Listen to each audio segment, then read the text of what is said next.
네, 다시 왔습니다. 갑시다.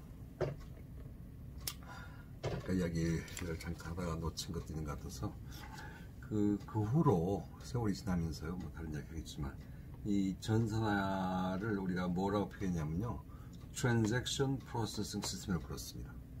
TPS, Transaction Processing이라고 불렀어요. Transaction Processing System이라 하면 트랜잭션들을 처리한 시스템 아니겠습니까? 트랜잭션 그럼 뭐가 생각납니까?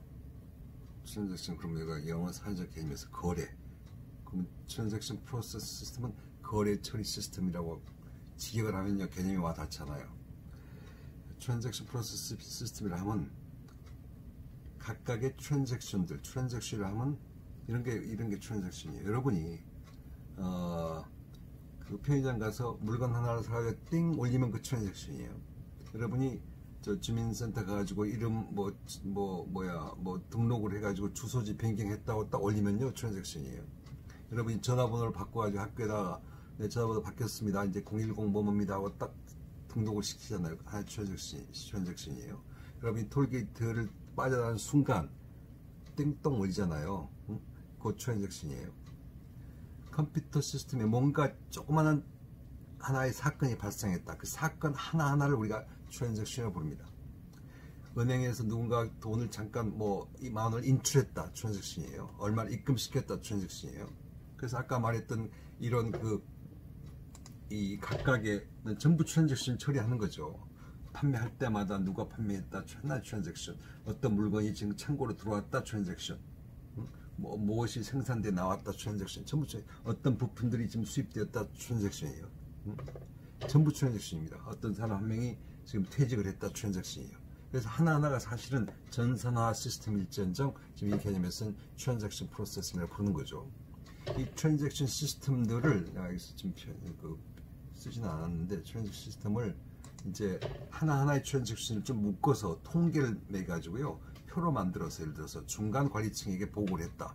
그걸 보고서 많은 경영정보학 교과서에서는 바로 그것을 여기서 TPS에서 통합 시스템으로 나가는 그 중간 다리 역할을 하는 것을 우리가 Information Report System이라고 읽었습니다. Information Reporting System.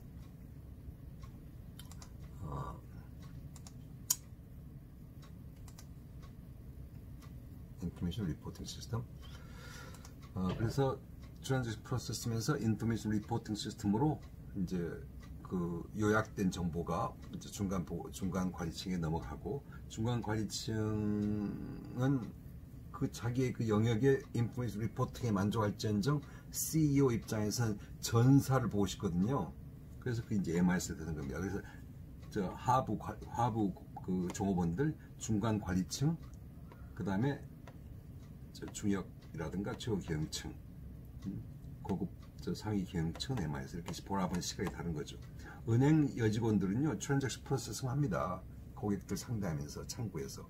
그러나 지점장들은요 인포메이션 리포팅 시스템을 가져요. 우리 총 지점에서 어떤 일이 어떻게 벌어졌는가. 그러나 은행장이나 이런 분들은 우리 은행 전체 어떤 일이 어떻게 벌어지고 있나를 본단 말이죠. 그래서 바라보는 시각이 좀 다르다 이거죠.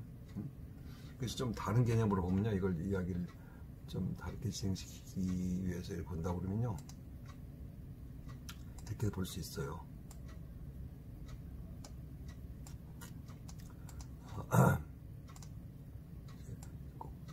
고위 중역층, 중간 관리층,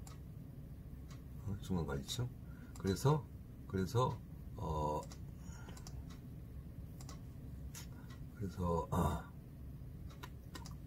MIS는 이런 이쪽을 향해서, 인포메이션 리포팅 시스템은 이쪽을 향해서, 그다음에 트랜잭션 프로세스 시스템은 이 정도 급에서, 손을 하나씩 뜯어볼게요. 이렇게 이쪽, 그다음에 중간 관리층, 최고 경영층, 여기서 존재하는 것이다. TPS는 하위 일선의 근무자들, 인포메이션 리포팅 시스템은 중간 관리층, MIS는 최고 경영층. 이렇게 관념을 바라볼 수 있을 겁니다.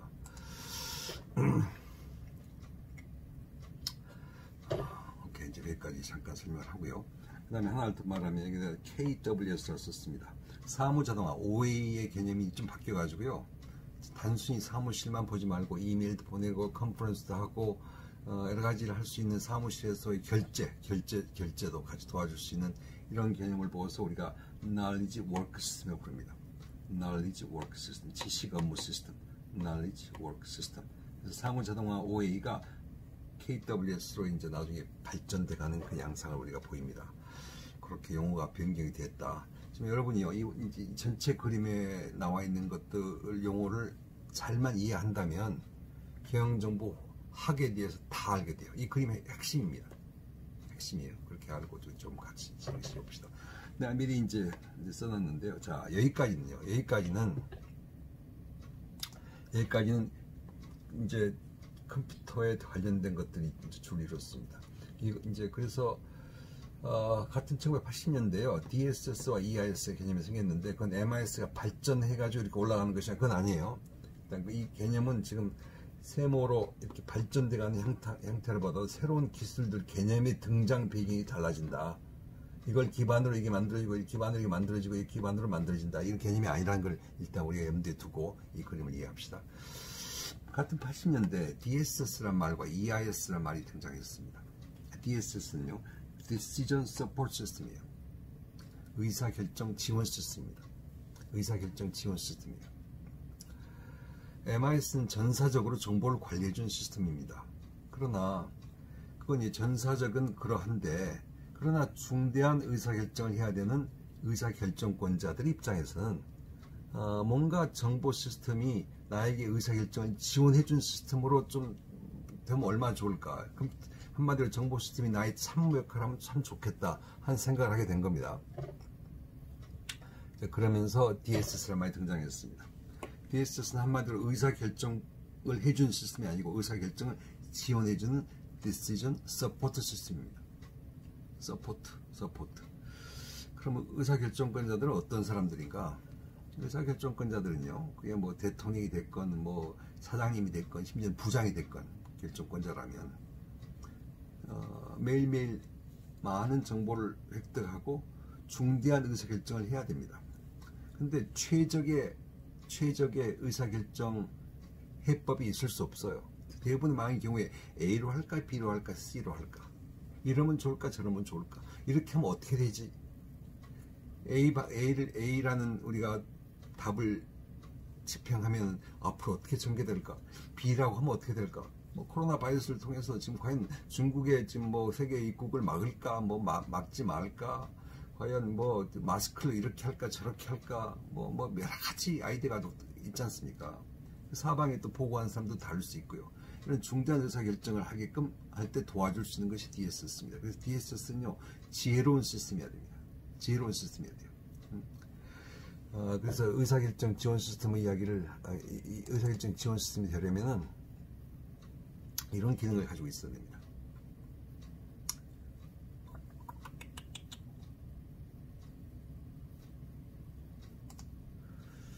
좀 갑자기 이상해졌네요. 일단 이거 놓고 나중에 바꿀게요. 의사결정 지원 시스템이라는 것은 Decision Support System이란 어떤 의사결정권자들의, 그게 꼭 사장님이 아닐 수 있어요. CEO가 아닐 수 있습니다. 급이 부장일 수도 있어요. 의사결정 지원 시스템이라면 문제를 해결해주는 시스템이다. 그래서 A 안으로 할까, B 안으로 할까, C 안으로 할까 하고 선택을 하게 해줘야 돼요. 그렇잖아요. 보통 참모들이 어떤 역할을 합니까? 참모들은 사장님, 아니면 뭐 본부장님, 지금 A안, B안, C안이 있습니다. 각각의 장단점이 이렇게 보입니다. A안으로 할 때는 이렇게 매출이 오르는 대신 수익은 이렇게 떨어집니다. 그러나 B안으로 할 때는 당장 매출은 좀 낮아지만 수익률은 오히려 좋을 수 있거든요. 뭐 우리가 지금 저기 유럽에 진출을 하면 이렇게 처음에 문제가 생기지만 이런 효과가 있습니다. 그러나 우리가 저 유럽 대신 남미를 진출하면 이렇게 또 이런 모습이 보입니다. 그래서요, 다양한 선택을 옵션을 두고 옵션을 제공한 다음에 그래서 이렇게 여기서 결정해 보십시오 하고 이야기하는 것이 바로 참모들이 의사결정권자들에게 제안하는 게 아니겠습니까? 선택을 할 수 있도록 도와줘야 돼요. 의사결정 지원 시스템은. 그래서 그 안에 분석 모형이 있어야 됩니다. What if? 이렇게 되면 이렇게 됩니다.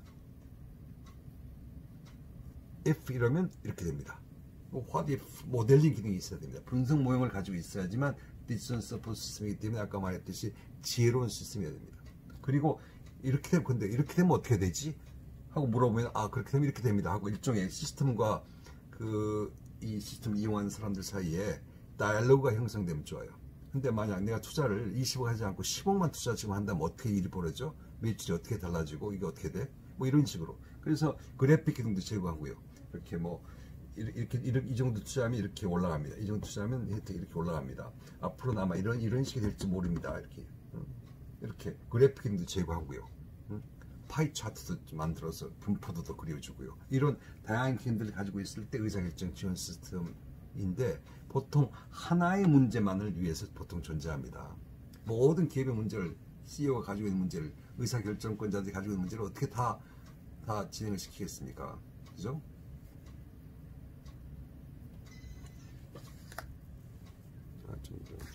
갑자기 귀를 눌렀더니 막 노래가 틀어나오네요. 미안합니다. 좀 다르죠. 그래서 의사결정 지원 시스템은 전혀 다르다. 그래서 하나의 문제만을 해결하기 위해서 다양한 기능들을 가지고 있어야 된다. 이게 지금 이렇게 시커멓게 나오나 모르겠네요. 이게요 가끔씩은 자기 소프트웨어를 쓰라고 막 강요를 합니다. 이게 그래서 지금 RC가 자기 소프트웨어를 안 쓴다고 지금 갑자기 내가 뭘 잘못 눌렀더니 그냥 터져 나온 거거든요.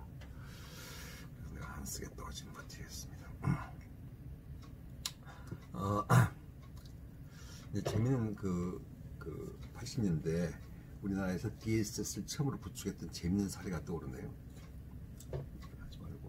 하지 말고.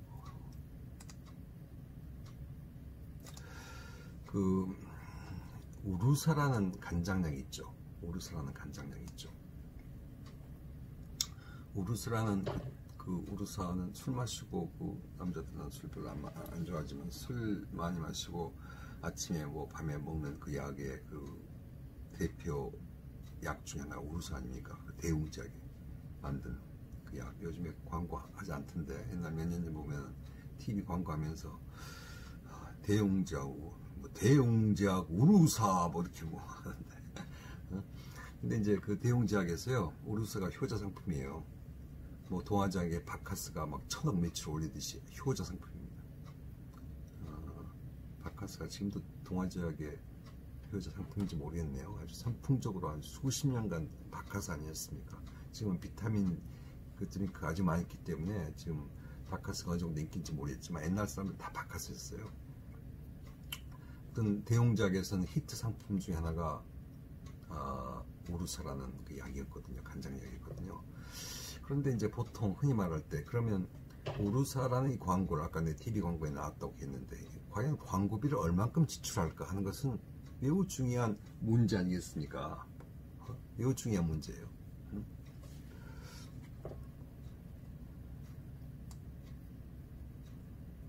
중요한 관심사죠. 그 대용제약의 우루사의 광고비를 얼만큼 책정하면 딱 좋을 것인가. 작년에 광고비로 100억을 좀 지출했는데 뭐 50억을 지출했는데 과연 올해도 50억을 지출해야 되는지 말아야 되는지. 광고비가 꼭 지출이 많다고 해서 그것이 매출이나 이익으로 연결되는 거 아니잖아요. 그죠? 아니잖아요. 지난번에 그렸던 그림 비슷하게 또 그릴 수 있어요. 이게 똑같이. 그러니까 예를 들어서 이런 거죠.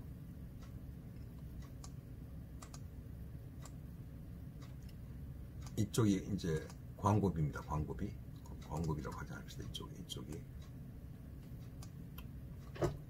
미리 좀 만들어놨으면 좋을 걸. 근데 칠판에 쓰는 개념으로 보다 보니까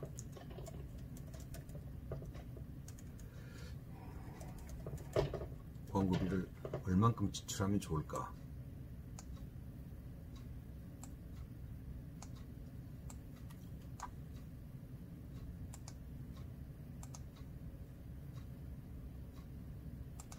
광고비가 절대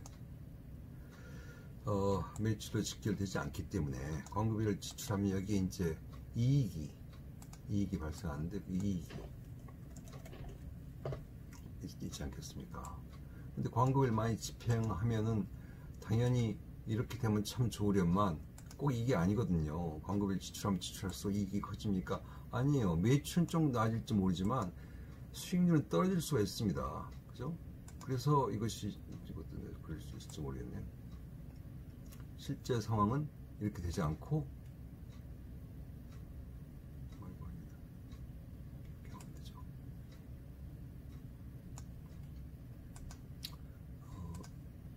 이렇게 된다 입니다. 이렇게 그려볼게요.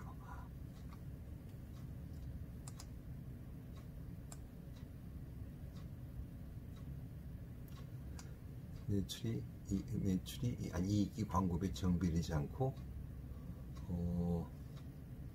오히려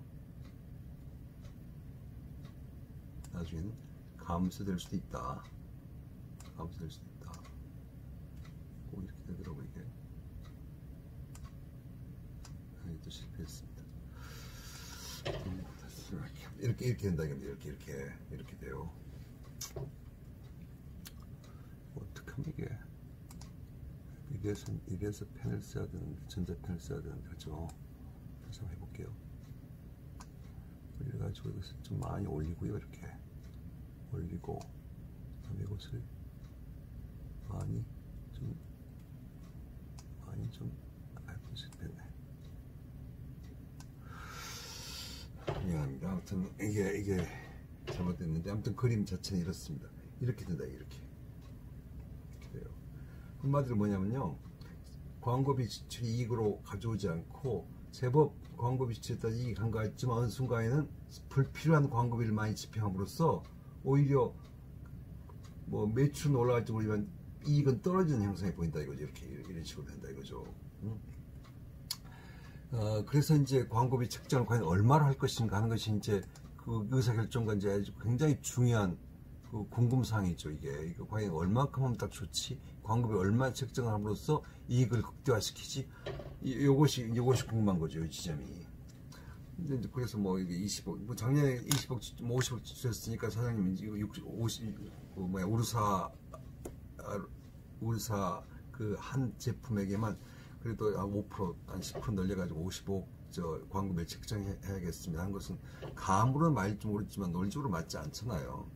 그럴 때 의사결정 지원 시스템이 이제 그 가동을 하는 겁니다. 이렇게 되면 저렇게 된다.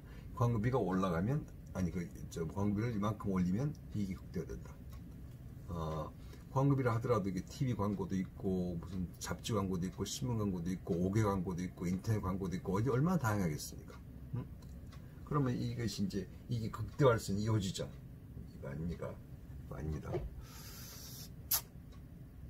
이 지점을 밝혀내 가지고 그것도 아니었어요.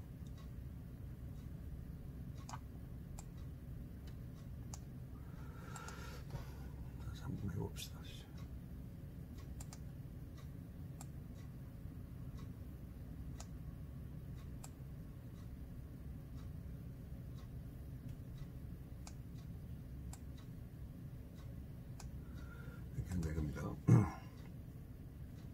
그래서 가장 극대화할 수 있는 이 지점을 찾는 것이 중요하다 이거죠. 이 지점을.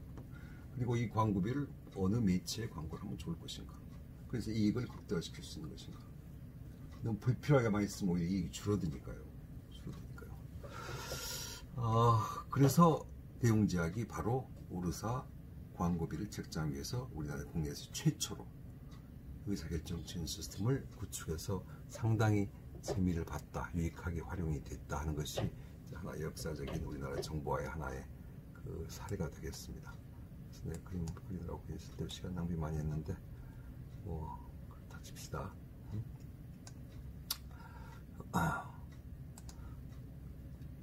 그 다음에 이제 EIS, Executive Information System, 우리말로 중역정보 시스템입니다. 중역정보 시스템은 또 달라요. 꼭 디시전 메이커가 중역이라는 말은 아니거든요. 진짜 말 그대로 임원 정보 시스템입니다. 중역 정보 시스템이에요. 보통 기업들의 중역들은 일반 단리 부장들, 심지어 중간 관리층보다 좀 더 시각이 넓습니다.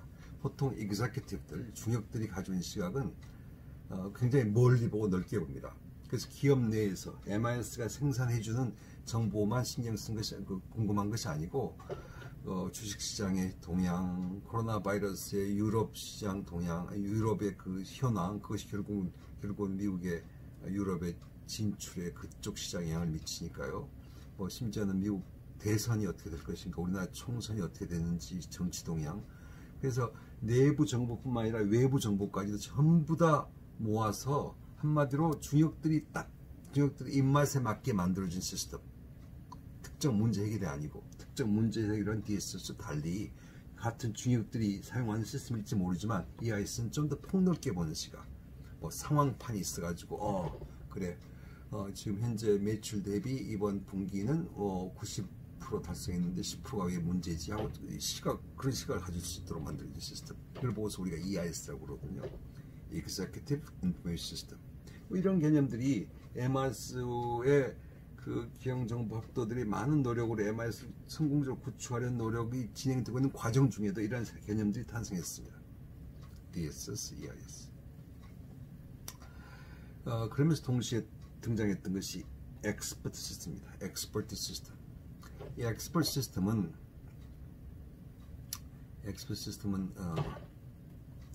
시스템은 한번 인공지능 이야기하면서 이야기를 했는데요. 이 전문가 시스템입니다. 엑스퍼트, 전문가 시스템이에요.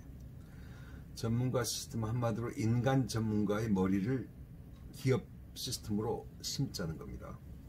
인간 전문가, 인간 엑스퍼트들이 지난번 말했듯이 뭐 의사, 변호사, 세무사, 회계사, 뭐 이런 사람들 아니겠습니까? 주식 분석가. 이 사람들은 보통 사람보다 훨씬 더 엑스퍼트해요. 전문가들입니다. 근데 그 전문가들이 가지고 있는 지식을 개인 인간 머릿속이 아닌 정보 시스템화시켜서 기업 경영에 활용하면 어떻겠는가 하고 등장을 했고, 실제 지금도 그래서 Financial Planning System, 재무 기획 시스템 이런 것에 보통 이 재무 그 FO들이 가지고 있는 감각이 있거든요. 전체 자금 회전이 어떻게 되며 따라서 얼만큼 자금을 어떻게 수급해서 어떻게 투자하고 이걸 어떻게 쓰고 뭐 이런 것들이 전체 미래를 내다보는 그 해안이 있거든요. 그래서 CFO가 이 돈을 다루기 때문에 큰 그림, 회계사는 주로 계산만 하지만 이 CFO들은 큰 그림을 그리기 때문에 사실 CFO가 CEO로 성장의 경우가 꽤 많죠. 또 그런 파이낸셜 플래닝 시스템 이런 것들을 담자. 그래서 그걸 기업 활동에 그 전문가뿐만 아니고 그 사람뿐만 아니고 다른 사람들도 좀 혜택을 입도록 하자 하는 것이 바로 전문가 시스템입니다. 전문가 시스템의 하나의 사례를 들어볼게요. 미국의 유명한 그 캠볼 회사라고 있습니다. 캠볼 수프 만든 회사예요. 들어봤습니까? 영어로 회사 이름이 이렇게 되죠.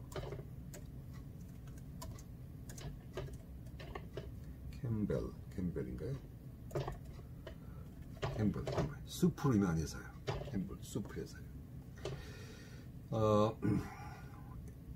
지금도 물론 존재하는 큰 회사입니다. 이 캠벨 수프 만든 미국의 회사는 얼마나 주로 이제 통조림으로 캔으로 나오죠.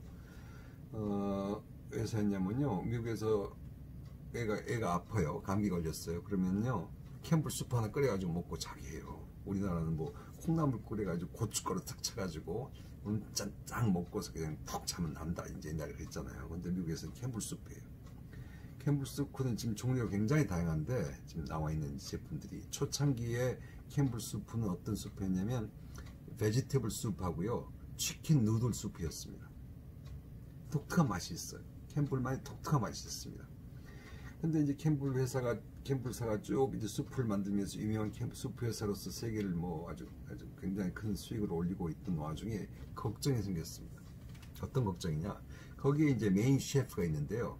그 수프를 만드는 통조림만 셰프가 있는데, 이 셰프가 뭘 어떻게 집어넣고 샐러드를 어떻게 집어넣고 후추를 얼만큼 집어넣고 뭐 배추를 얼만큼 집어넣고 누드를 얼만큼 섞고 하면 그 독특한 캠벨 수프의 맛이 우러나오는데, 그 밑에 있는 조원들이 있죠. 셰프 밑에서 일하는 이 요리사들이 그 셰프 대빵이 없는 상태에서 자기들끼리 하면요 뭔가 맛이 다른 거예요. 뭐 여러분 그러잖아요. 여러분 여학생들 엄마 그 맛을 낼 수 없잖아요. 엄마 그 된장국 그 끓이는 맛을요, 옆에서 뭐 레시피 있다고 그래가지고 똑같이 흉내낸다고 그래가지고 그 엄마의 그 맛이 안 나오잖아요. 엄마의 손맛인지 그건 모르겠지만 그 맛이 안 나오잖아요. 레시피 가지고 좋은 요리가 생긴다?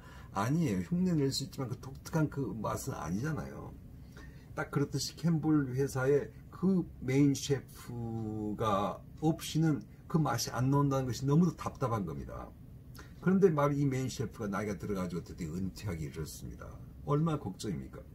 그래서 그 메인 셰프의 그가 알고 있는 모든 수프를 만들고 있는 지식과 경험과 모든 걸 시스템화시키기 시작했어요. 시스템화시켜서 드디어 그와 양반이 회사를 떠나도, 나이 들어서 회사를 떠나도 지금까지도 그 캠블 수프가 똑같은 맛을 낼 수 있도록 정보 시스템화 시킨 것은 하나의 엑스퍼트 시스템의 사례가 되겠네요. 실제적 사례니까요. 오케이. 미국의 캠블 수프, 우리나라의 대웅제약 뭐 사례로서. 그 다음에 이제 조금 기술이 발전하면서 1990년대 접어들어서일 겁니다. 아마 이 두 단어는요, 두 단어는 90년대 접어들어서일 거예요. 그래서 조금 기간 여기다 90년대로 쳐보죠. 1990년대.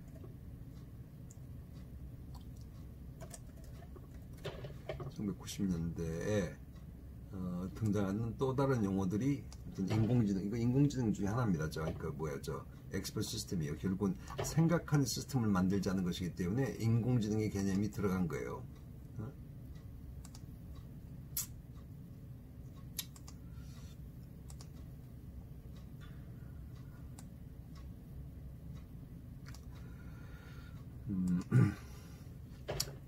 엑스퍼트 시스템은 지난번에 AI 이야기하면서, 인공지능 이야기하면서 프로블럼 솔빙 한다, 뭐 로봇가 어쩌다, 그 다음에 뭐죠? 무슨 얘기했죠? 인공지능 이야기하면서 내추럴 랭귀지 프로세싱이 어떻다 할 때 이제 한 가지 비워놨던 것이 바로 엑스퍼트 시스템입니다. 인간의 지혜, 생각을 담는 겁니다. 인간의 지혜로운 전문가의 생각을 담는 것이 엑스퍼트 시스템이고, 그 개념이 발전해가지고 등장한 것이 knowledge based 시스템이에요. 결국 전문가의 knowledge 기반 시스템. 그래서 엑스퍼트 시스템 용어가 좀 발전하면서 knowledge based 시스템으로 약간 이렇게 이제 변화됐습니다. 결국 전문가적인 아니면 지식 knowledge를 기반으로 한 시스템으로서 경영 활동에 필요한 정보식을 구축하자. 그런 시스템이 존재한다면 그걸 보고서 knowledge based 지식 기반 시스템 이렇게 불렀습니다. KMS는 지식 관리 시스템입니다. knowledge management 시스템이에요. knowledge management 시스템은 이런 겁니다. 보통 우리가 기업에서 이제 일을 할 때 어떤 일을 하려고 하는데 무슨 일을 하다 보니까 다른 부서에 있는 저 친구가 전문가니까 저 친구한테 물어봐야지, 전화하고 찾아가서 이야기 나누고, 그래서 같은 기업 내에 종사하고 있으면서도 내가 모르는 어떤 특정 이슈나 어떤 분야는 다른 사람들에게 물어봐야 되잖아요. 회의를 통해서든 뭐 전화를 해서든 물어봐가지고 또 그걸 또 듣고서 내 일을 할 때, 그러니까 한마디로 각각 부서에 종사하는 그 사람들이 각각의 지식은 가지고 있지만 이 지식이 서로 교류가 안 돼가지고 그 교류를 해야지만 내 일에 그 어떤 좋은 그 의사결정을 할 수 있는 이런 체제는 안 좋잖아요. 결국 한 기업의 같은 회사에서 근무하는 종업원들인데, 그래서 그때 등장하는 것이 지식관리 시스템이에요. 그래서 각각 자기가 가지고 있는 지식을 담아서 이것이 기업 내 전체 유통되도록 만들자는 겁니다. 지난번에 그랬잖아요. 정보와 지식의 차이는 인포메이션과 knowledge 차이는, 이제 보니까 내가 옛날에 첫 번째 테이프인가에서 정보와 지식을 말하면서 knowledge라는 그 단어를 내가 영어로 쓸 때 뭐 그게 스펠링이 다 틀렸더라고요. 불필요하게 쓸데없이 중간에 이자가 들어가 있더라고요. 그건 중요하지 않죠. 아무튼 knowledge based 시스템은 지식이에요. 지식.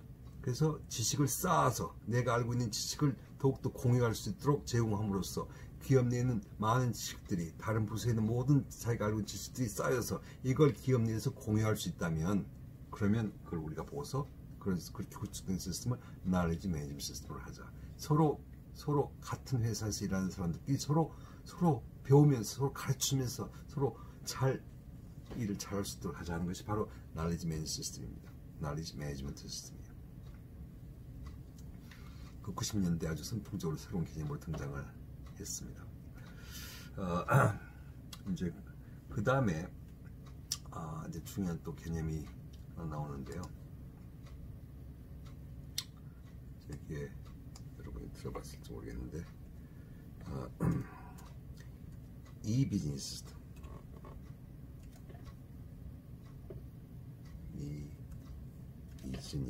비즈니스입니까? 비즈니스 시스템.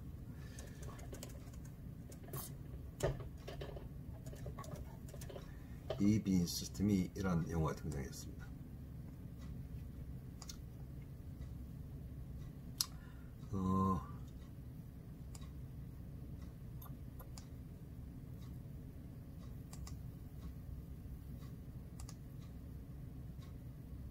그쵸, 크기로는 이게 않죠. 폰트가 하나 더 커야죠. 아래쪽가 맞죠? 이렇게 해야겠네요. 이 비즈니스 시스템이 많이 등장했어요. 자, 이건 도대체 뭐죠? 이 비즈니스 시스템이라. 이가 뭡니까? 이 비즈니스 할 때 이가 뭡니까? 이 화살표 채워야 되니까 잠깐만 좀 더 할게요. 이는요, 이는 무엇의 약자죠? 우리가 이란 단어 많이 보잖아요. 내가 별명을 인터넷상에서 이 프로페서입니다. 이 프로페서예요. 이란 단어가 뭘 뜻하는 거죠? 이가 영어로 일렉트로닉, 그죠? 일렉트로닉. 그러나 그러면 전자 비즈니스? 아니에요. 감이 안 오잖아요. 우리가 요즘 말하는 이 비즈니스 시스템은요, 이 비즈니스 시스템은 한마디로 이 일을 어떻게 해석하느냐? 인터넷으로 봅니다. 인터넷 비즈니스, 인터넷 기반 비즈니스다, 이렇게 보는 거예요. 모든 비즈니스가 이제 모든 게 인터넷으로 움직이잖아요. 내가 옛날에 언제니까 90년대 중반쯤 됐을까요?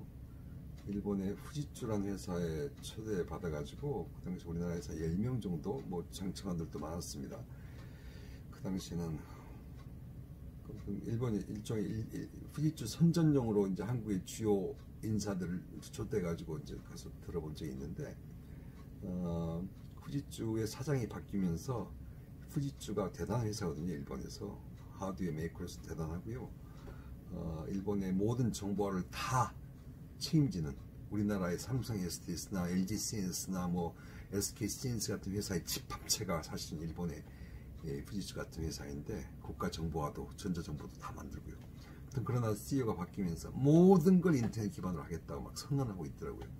90년대가 아니라 2000년대 초반이죠. 2000년대 초반에 2000년도 무렵에. 그래서 인터넷 막 태동 시기에 그 일본의 후지츠도 모든 비즈니스를 인터넷으로 하는 걸 기본으로 알고 시스템을 구축하겠다고 그런 걸 들었을 때 내가 그 당시에 조금 좀 새롭다고 생각이 됐거든요. 이 비즈니스가 무엇인가? 이 비즈니스 설명하기 위해서 내가 좀 그림 하나를 좀 그려볼까요?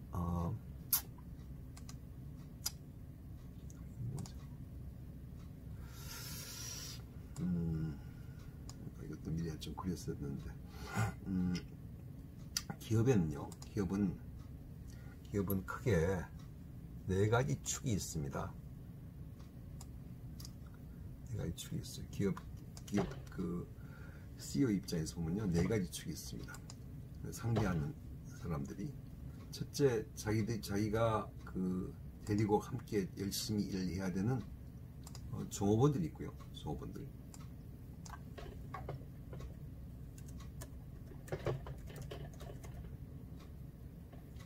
영어로 employee들이 있죠. employees들이 있죠. 있고, 그 다음에 CEO 입장에서는 정말 잘 모셔야 되는 인베스터들, 뭐라고 하죠? 투자자들이 있습니다. 투자자들. 그리고 투자자들이 돈으로 기업이 움직이거든요. 그렇지만 이 돈을 이쪽에서 투자를 하되, 뭐 주식을 가지고 있는 분이든 뭐 지분을 가지고 있는 투자를 하되, 실제 CEO는 이 종업원들 데리고 일을 한단 말이죠. 그래서 중요한 축이 투자 축과 종업원 축입니다. 양측이 하나 더 있어요. 뭘까요? 정말 중요한 것은 뭐죠? 물론 고객이죠. 고객이죠.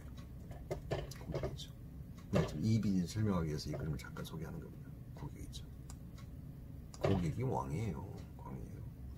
우리말로는 고객이 왕이라고 그러는데 미국에서는 뭐라고 표현하면 the customer is always right.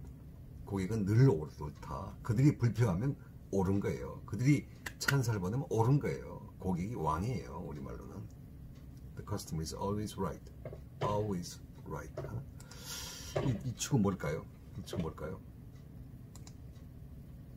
우리 기업만 존재하는 것이 아니잖아요. 우리 기업은 역시 다른 협력사들과 같이 일을 하면서 우리 기업을 이끌어간단 말이죠. 이 네 가지 축이 있습니다. 신경 써야 할 CEO의 입장에서 신경 써야 할 네 가지 축이 있습니다. 내가 여기서 지금 이 비즈니스 말하고자 하는 것은 이 비즈니스 상당히 이쪽에 신경을 씁니다. 이쪽. 이 비즈니스는 인터넷 기반 비즈니스 아니겠습니까? 그래서 인터넷으로 우리 기업 외부와 소통하면서 우리 기업을 활발하게 움직이도록 하자 하는 것이 이 비즈니스 솔루션의 이 비즈니스 주 목표입니다. 인터넷 기반 비즈니스란 인터넷을 통해서 협력사들과 소통하고 인터넷을 통해서 고객을 상대하고 그래서 이 모든 우리 비즈니스가 잘 돌아가도록 하자 하는 것이 인터넷 비즈니스의 기본 개념이기 때문에 이 그림을 그린 거거든요.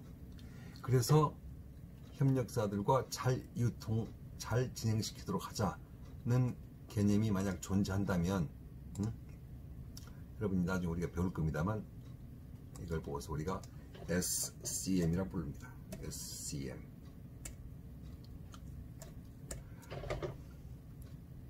Supply Chain Management. 딱 그랬잖아요.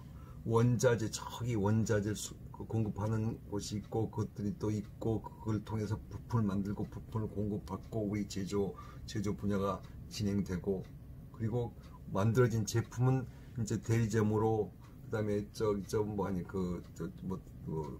디스트리뷰터를 통해서 판매망을 통해서 이렇게 움직이잖아요. 그래서 공급 받아서 우리는 제조하고 이것이 나중에 또 배달돼서 이제 고객한테 한단 말이죠. 이 체인이 있어요. 축 체인이. 나중에 좀 더 이야기하겠습니다. 서플라이 체인 매니지먼트에 대해서. 그게 이제 서플라이 체인 매니지먼트. 그 협력사들과 관계를 잘 만드는 거. 그것이 서플라이 체인 매니지먼트. 공급망 서플라이 체인 공급망 관리 시스템. 이것이 이제 결정적인 이 비즈니스 시스템의 하나입니다. 그러니까 MIS 좀 관점이 다른 거죠. 아까 말했던 Value Added Network과는 좀 맞아떨어져요. Value Added Network. Value Added Network VN이라는 것은 우리나라에서는 포항제철이 주로 옛날에 80년대 많이 썼던 이야기인데 지금 VAN이라는 말은 좀 떨어졌고요. 사라졌고 SM이란 말이 전통적이죠. 그 다음에 이제 여러분 이미 들어본 친구가 있을지 모르겠네요. 이 고객을 위해서는요, 단순히 고객 관리 차원이 아니라 이 CRM이라고 불렀습니다. 이 Customer Relations Management. 단순한 고객 관리가 아니에요. 커스터머의 관계를 아주 중시하는 시스템이라고 그러죠. CRM의 특징은 잘 보입니까? 내 글자 제일 좀 작게 한 것 같은데 잘 보입니까? CRM의 특징은요, 고객 한 명 한 명을 이해하는 겁니다. 고객 한 명 한 명. 그래서 그 커스터머가 필요한 것이 무엇인지를 알고 그 커스터머와의 관계, 릴레이션을 잘 관리함으로써 그 고객이 나의 더 충성 고객이 되고 새로운 추가적인 상품을 구매할 수 있도록 우리가 유도하고 그게 바로 이제 CRM이에요. 그래서 고객 한 명 한 명의 특징을 이해하도록 노력하는 것이 바로 CRM 목표로서 이거 역시 인터넷으로 진행되기 때문에 아까 말했던 이 비즈니스라 이겁니다. 개념이.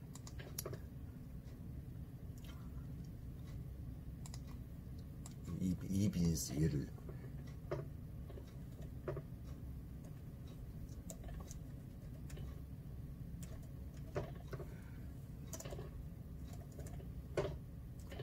이 비즈니스 시스템 이해하기 위해서 내가 지금 이 그림을 그리고 있는 것이 때문에 좀 강조를 하겠습니다.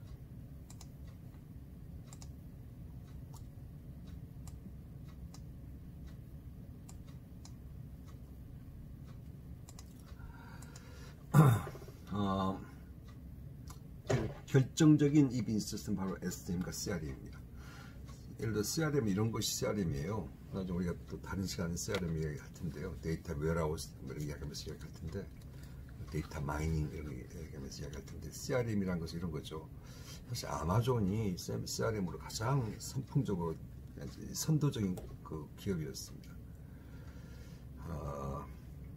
지금 아마존 세계 1위 기업 아닙니까? 처음에는 책방이었어요. 전자책방, 이제 인터넷 책방이었습니다.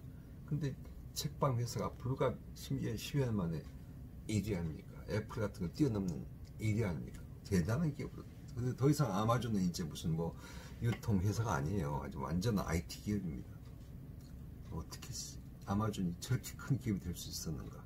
아주 대단한 역사고요. 구글이 어떻게 저렇게 탄생한지 불과 20년 만에 세계를 지배하게 되었는가? 이것도 하나의 미스테리일 뿐만 아니라 대단한 성공사례입니다. 물론 애플도 있고 마이크로소프트도 있고 그렇지만, 아무튼 CRM은 이제 아마존이 했던 게 이겁니다. 책 한 권 사잖아요. 여러분들 혹시 아마존에서 책 사봤습니까? 책 한 권을 사면요, 나를 알아요. 그래가지고 유혹을 합니다.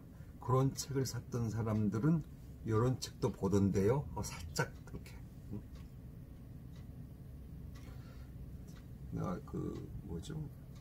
바베큐 고리를 하나를 아마존에 샀거든요. 근데 아휴, 책도 물론 자주 사지만 뭘 사라고 찾고 오는지요. 그러니까 그것이 내가 관심을 가질 만한 물건을 또 추천을 해요. 그래가지고 자꾸 나를 유혹하는 겁니다. 고객을 알아요. 내가 책 몇 권을 사면요, 이 사람이 어떤 책을 주로 사는 사람인지 알아요. 그래서 신간 어떤 책에 나오는데 당신 꿈에 딱 맞을 책입니다. 아주 날 자꾸 꼬신단 말입니다. 그게 바로 CRM이에요. 한 명 한 명을 아는 거예요. CRM은 또 이런 것도 있습니다. 예를 들어서요, 어떤 고객이 그래서 임산부가 입는 드레스를 샀다고 해주죠. 임산부가 주로 입는 이렇게 펑퍼하지만 이렇게 편한 드레스를 주문했다 이거죠. 그럼 좋은 고객이죠. 임산부니까 비교적 젊은 고객 아니겠습니까? 여성 고객 아니겠습니까? 그대로만 가지고 있으면 아무 의미가 없어요. 그러나 CRM은 그걸 캐치를 합니다. 뭘 캐치해요? 임산부인 만큼 언젠가 몇 개월 후에 애가 태어날 거 아니겠습니까? 그러면 그 임산부가 이제 엄마가 돼가지고 뭐에 관심 있겠습니까? 그 아동, 그 애기가 필요할 만한 기저귀가 됐건 무슨 장난감이 됐건 뭐가 필요할 거 아니겠어요? 그것은 어떻습니까? 뭐 곧 탄생할 위해서 이걸 미리 준비하면 어떻겠습니까? 하고 그 릴레이션스, 그 커스터머 릴레이션스를 찾아가지고 자꾸 유혹하고 새로운 매출 일으키도록 그렇게 촉구하는, 유도하는 그 시스템이 바로 CRM이 특징이고요. 그렇게 시작된 CRM의 개념은 지금 이제 다 알려져 있고, 우리나라 통신 서비스 업체건 뭐 금융기관이건 다 CRM을 다 구축했기 때문에 여러분들 자꾸 이제 그 유혹을 아마 받을 겁니다. 이메일 통해서든 뭘 통해서든. 그 CRM이 대표적인 이 비즈니스 시스템입니다. 그러나 굳이 여기서 내가 이란 말을 썼으니까 하는 이야기인데, 이는 인터넷 기반이에요. 이것만 그러면 이 비즈니스 사건 아니에요. 대표적으로 거죠. 그래서 좀 재밌게 보면요, 이렇게 볼 수 있습니다. 이것들은 약간 독립된 시스템으로 볼 수 있는데요. 이렇게 볼까요? 그림을 하나 채우기 위해서 본다면 이렇게 볼 수 있어요. 이 협력사들의 관계를 잘 유지하기 위해서 SA이 필요하고, 그 다음에 고객과 고객을 관계를 잘 유지하기 위해서 CRM이 필요하고요. 그 다음에 이제 여기 필요한 것은, 여기 안에 중간에 필요한 것은 여기서 다시 ERP, MIS죠. MIS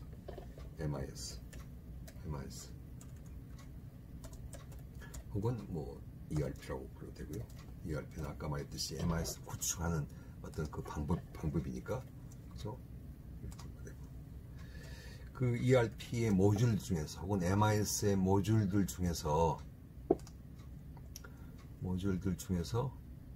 예를 들어서 내부 시스템입니다. 중에서 그래서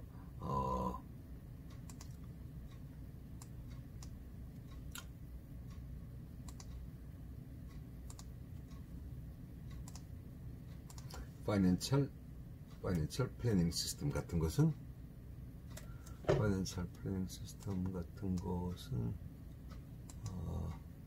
투자자들, 투자자를 위한 시스템이고요. MIS 모듈이에요.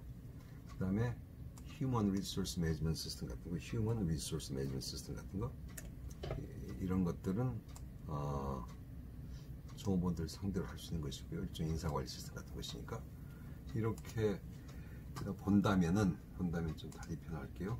Financial Planning System이나 이것들은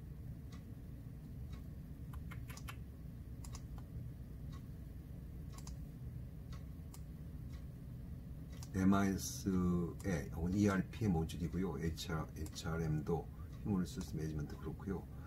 그래서 이렇게 내부적으로는 주 투자자 종업원들 위해서 물론 이 안에 MIS 안에 재무 회계 다 모듈도 있지만 이제 크게 관념적으로 보면 이런 ERP 모듈들이 존재할 수 있고 이 비즈니스로는 이런 대표적인 시스템도 있는데 한마디로 이 모든 게 심지어 내부 시스템까지도 인터넷 기반이라면 이 전체가 이 비즈니스인 거죠 사실은요. 그래서 모든 ERP는 이 비즈니스 시스템으로 발전돼야 됩니다. ERP도. 그 다음에 모든 바깥 세상과 기업 바깥 세상과 다른 협력사들이 됐건 고객이 됐건 이것들도 전부 다 이 비즈니스, 이 기반, 인터넷 기반이어야 됩니다. 그런 모든 시스템을 우리가 이 비즈니스라고 일컫습니다. 네, 시간이 또 많이 가니까 좀 잠깐 이건 좀 제치고요.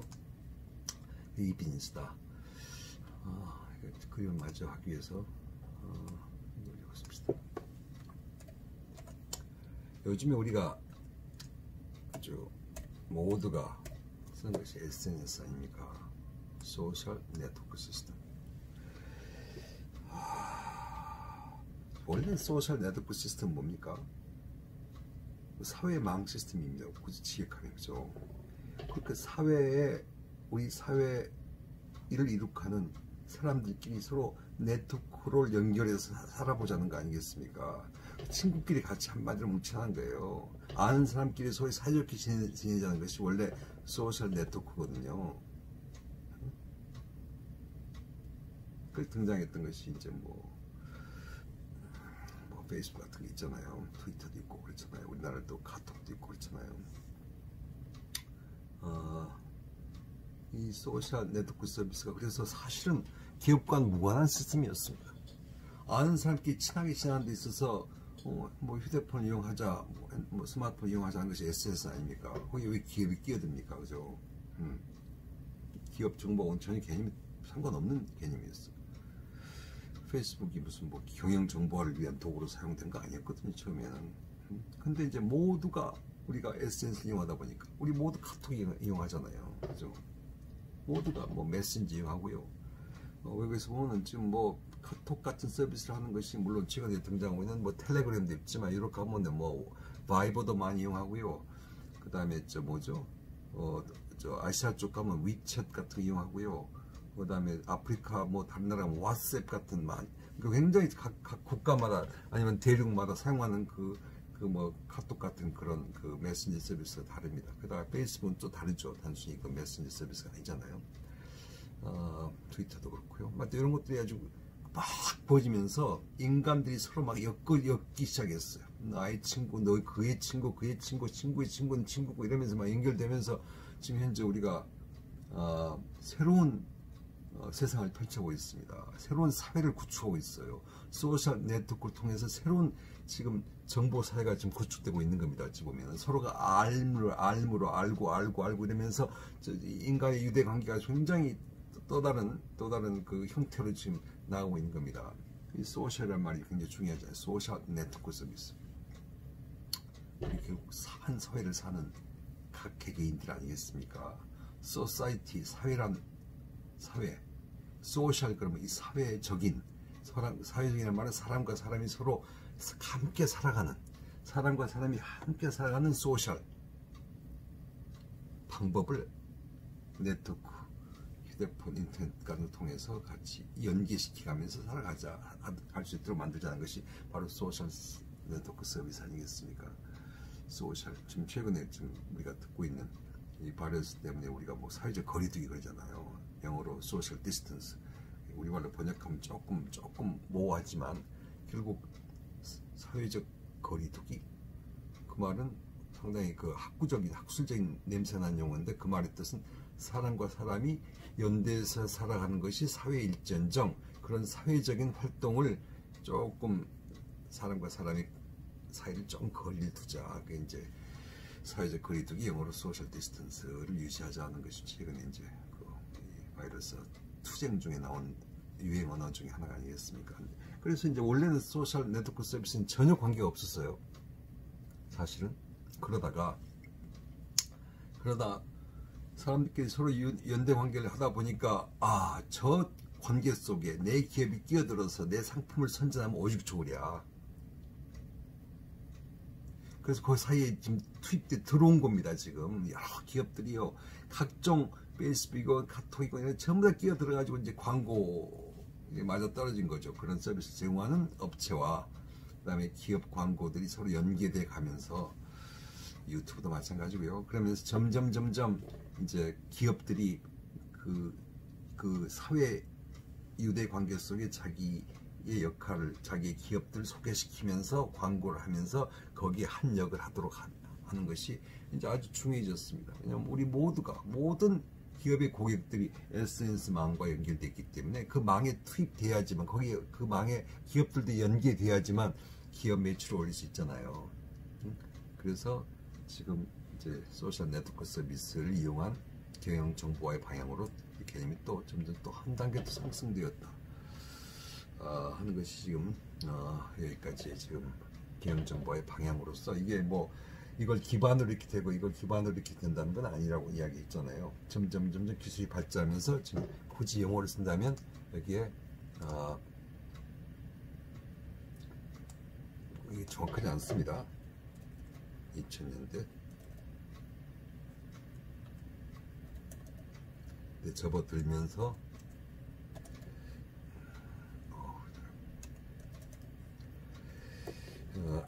이게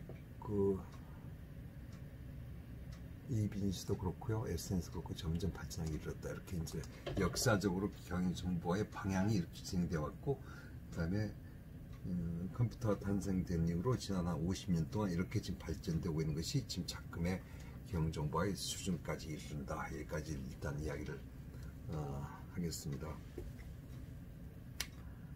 지금 시간이 또 이제 50분 이상 갔기 때문에 또 끊어야겠는데, 지금 그래서 남아있는 것이 있어요. 이제 요 머리 부분이 있고 양 날개 부분이 있거든요. 이 날개 부분과 머리 부분을 다시 이제 다른 시간에서 말하고, 이제 아래 화살표들인데 그건 무엇을 또 의미하는가를 우리가 끼워치면요, 대략적으로 경영정보화가 무엇인지, 경영정보 시스템이란 말이, 여기서 경영정보 시스템이 경영정보 시스템 그러면 이제 모든 걸 다 포함합니다. 여기서 출발했지만 이렇게 쭉 확대된 개념 전체를 경영정보 시스템이라고 부르거든요. 그래서 이 전부 하나하나도 경영정보 시스템의 하나의 유형이라고 볼 수 있습니다. 그렇게 MIS를 이해하고 이것만 생각하는 것이 아니라 이 전체가 MIS다 이렇게 생각을 해야 될 것 같고, 경영정보화의 방향이 이렇게 흘러왔고 시대적으로 이렇게 발전되어 왔다, 이렇게 진화되어 왔다, 이렇게 이야기를 하면서 심지어는 경영정보학의 그 학문의 태동도 바로 여기와 그애를 같이 한다, 이렇게 이해를 하면 되겠습니다. 시작은 미미했지만 이렇게 되었습니다. 지난 50년 사이에. 이렇게 이해를 하면 되겠네요. 이걸 좀 재밌게 이야기해야 되는데 막 진지하게 막 이야기하다 보니까 좀 시간 흐르면서 좀 그러네요. 그러네요. 그죠? 이 양쪽을 좀 여기 좀 짧게 할게요. 질문 있습니까? 질문해 보세요. 오케이. 다시 끊고, 아무튼 이거 마지막 내가 매듭을 짚고 내가 잠을 자겠습니다. 한꺼번에 해야지 직성이 풀릴 것 같아요. 모멘텀이 있잖아요. 모멘텀이. 그럼 다시 오겠습니다. 수고했어요. 여기까지.